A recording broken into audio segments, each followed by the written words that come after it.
This is a typical stereotype of people with mental health problems.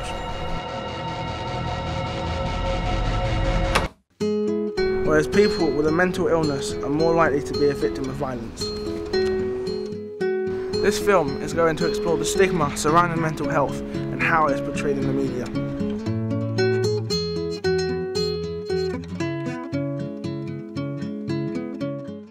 Did you know that 1 in 4 people will experience a mental health problem in any given year, and that 1 in 10 young people will experience a mental health problem, and that 9 in 10 people with mental health problems experience stigma and discrimination?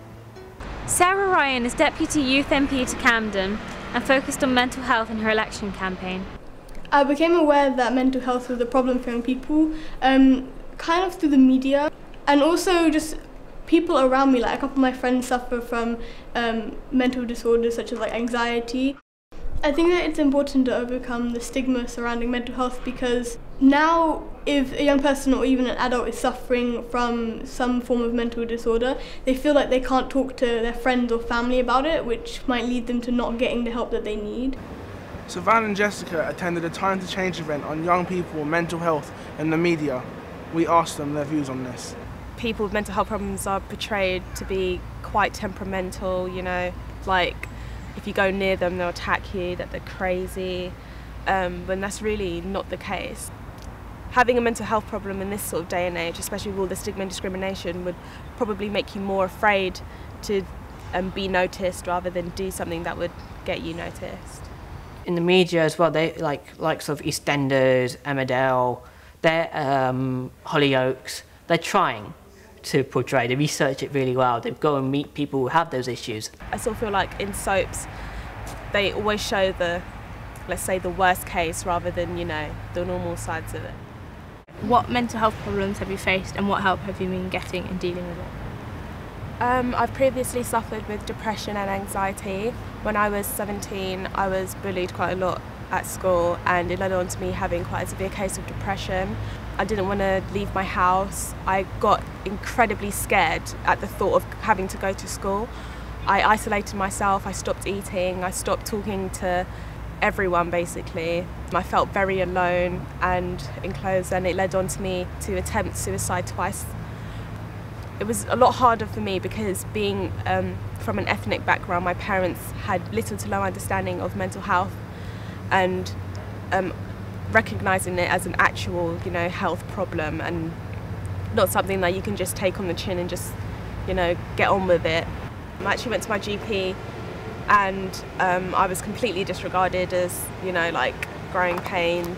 Even when I was in the hospital after having attempted suicide, they said that they would put me through to the psychiatric team to have someone come and talk to me about counselling and stuff, but they never got back to me. Was there any positive help? Yeah, actually, there was a local youth group that I used to go to, and they actually referred me to an outside counselling service, and I will probably can say that that counselling service actually saved my life. Like, if I didn't get in touch with them or I never had access to it, I probably might not be here today. Time to Change is a campaign against the stigma and discrimination that comes along with having a mental health problem. What we're trying to do is give out loads of statistics and help and get in touch with people to let them know that actually mental health is just the same as physical health, and it deserves just as much attention and care as someone with a physical health problem would. Being an involvement worker means that with 2 other people who work for Time to Change, we'd go into schools or other organisations that work with young people, and we talk to the adults there, and we'd give our stories of what's happened to us, and it just helps to touch base with mental health if they haven't had their own personal experience with it. What mental health problems have you faced, and what help have you been getting in dealing with it? I've been diagnosed with depression. Whilst growing up I've had OCD as well, I'm dyslexic as well. So those things have played into it, and loads of other issues and pressures. Started noticing it a lot more during my final year of university, and my panic attacks got worse, my anxiety got worse, my OCD got worse, my mood swings were getting worse. And since October I've been getting help because I was being diagnosed then and everything. The support's been good, mainly from my close friends and family. my GP as well, but the mental health team hasn't been helpful as much. The help I would like to have is a psychiatrist, someone who understands me, just to see how I'm going week by week. Because I kind of work in media as a volunteer radio presenter at Radio Norfolk Park. This is Savant's Sounds. That was an awesome track, and now time for the competition that is named that tune.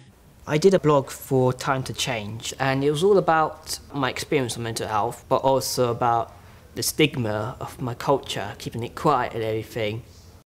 Cultural stigma is everywhere. It doesn't matter which background you're from. Since then, that article's been getting positive responses and everything. People have been opening up about it. I think education is key to breaking stigmas. There are many negative portrayals in the media about mental health, but there are also some positive ones. We spoke to Jane Merkin, executive producer behind the programme Don't Call Me Crazy for BBC Three. We also spoke to George Hogan, a young person who features in the documentary. Don't Call Me Crazy was a 3-part documentary series set in a teenage mental health unit in Manchester. And we filmed for about a year, featuring about 6 different characters and following their journeys through the unit, from when they arrived, their treatment, to when they hopefully left. This is the reality for some of the 500,000 young people in Britain who have to deal with mental illness. 3,500 young people pass through units like this each year. This is the chance for some of them to tell us what it's really like on the inside, and how others see them on the outside. What made you want to make Don't Call Me Crazy? The whole issue of mental health has always been an important part of my life because my mother suffered from quite severe depression pretty much all of her life. So it's something that I grew up with, something I was aware of. And I was very aware of how little it was talked about. And when it was shown on television, it was such negative stereotypes of people. What we wanted to do was show the normal lives that these kids led in the unit. So whilst, of course, they're there being treated for mental health illnesses, they're also a bunch of kids hanging out, playing around, playing video games, doing their studies, all the stuff that every other young person does. It just happens they also have a mental health issue to deal with. So I think it did make a big difference to how people view young people with mental health issues. Quite a lot of people didn't want to take part in the series because they didn't want to broadcast on national television that they had a mental health issue and that they were in an institution. It's really because, I would say, of the stigma and discrimination that people who have mental health issues face. And sometimes the young person would want to do it, but their parents absolutely refused to allow it to happen. Because they felt ashamed.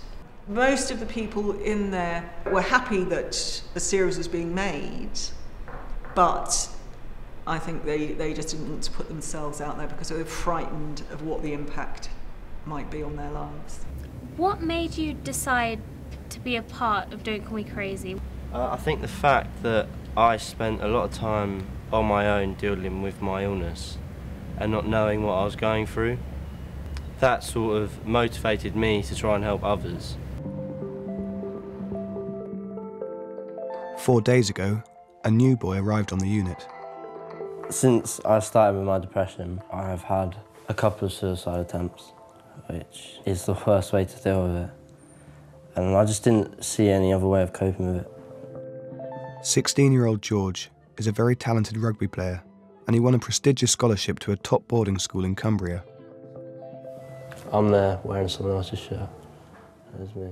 But while there, over 200 miles from his home in the south, he developed severe depression and tried to kill himself.